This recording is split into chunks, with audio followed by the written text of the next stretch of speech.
this week we've made a few small changes to the COVID-19 projections tool. The sections that show cumulative deaths and daily deaths now contain an interactive toggle, which by default displays reported deaths, which are the number of deaths officially recorded as COVID-19. Or you can select excess, which shows what IHME models estimate to be the true total number of COVID-19 deaths. And this includes those which have gone unreported. There's a third option that allows you to view both of these data sets at the same time, which can be quite interesting. In the US, for example, our models estimate that the true number of deaths due to COVID-19 is over 50% greater than that which has been reported. And this difference can vary significantly from location to location.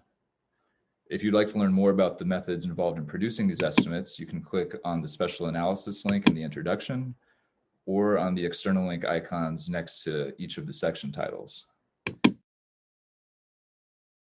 As before, it's still possible to select any combination of our 3 forecasted scenarios for both reported and excess deaths.